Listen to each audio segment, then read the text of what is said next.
Nagka-crave ako ng Jollibee. Kaso, ayoko pumunta. Tinatamad ako. Ang mahal din ng delivery charge.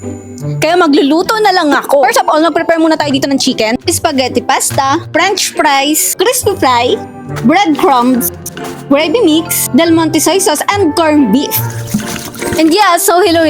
Sa Yummy Vlog nga pala ito. And dahil nga sa nagkakrib ako ng Jollibee, ito tayo magluluto. Sa Yummy version to ha. Actually, madali lang naman ito lutuin eh. At saka pati, sorry na lang sa mga hindi marunong magluto. Ay mag-aral naman kayo. Kadali-dali lang naman lutuin to. Spaghetti lang, di nyo pa alam. Sa totoo naman talaga ako hindi maalam magluto. Pero natutunan ko nung ako'y mag-asawa na. Wow, nung nag-asawa lang saka natuto. Huy. Madali lang naman talaga kasi magluto kung gusto mo at talagang may paraan ka. Sabi nga, pag gusto, may paraan. Pag ayaw, maraming dahilan.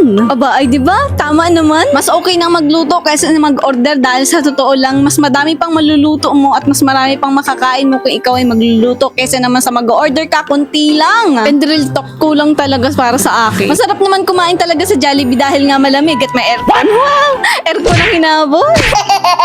Huy, ayos. Ay, talaga naman talagang masarap ang kain mo at malamig eh. Pero isa na rin sa dahilan kung bakit di rin ako makapunta, tinatamad akong kumain doon dahil nga sa maraming tao. At wala nga ni kami maupuan. Lalo't nung nakaraang linggo nga kami nag-order ay Diyos ko pa. Ay talaga naman dine-in pa naman ay yun. Talagang na-take out ng ganap. Next Sunday nga pala nangyari yun at yun ay yung time na walang kuryente. At dahil nga walang kuryente ng time na yun ay talagang dami ng tao. At syempre, ay ito talaga dadayo at malamig. Andun lang ma-aircon eh. At dahil nga luto na yung ating spaghetti ay dito naman tayo dadako sa ating nilulutong fried chicken. Favorite ng bata at isip bata. Huy. Iba talaga pag ikaw ang nagluluto at nasusunod yung gusto mo. Katulad ditong drumstick ay ito talaga. Pero sa Jollibee, wari ko wala na. Sorry na, Jollibee. Nagluto na lang ako para sa akin.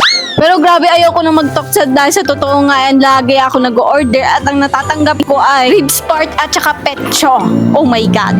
Hindi naman kumakain ng ribs at saka pecho ang aking asawa, kundi leg part lang or saka wings. Pwede pa. Kaya real talk lang po, ang kagustuhan talaga ng mga bata na tulad kong isip bata ay ang leg part. Or kung tatawagin natin ay drumstick. Yes po, drumstick. Yun po ata yung drum at saka yung stick. Uy, grabe naman, joke lang. At ayun na nga, kung mapapansin nyo nga, tayo ay nagawa dito ng ating favorite gravy sauce. And this is it, pansit! Ito na nga ating spaghetti, chicken, at french fry.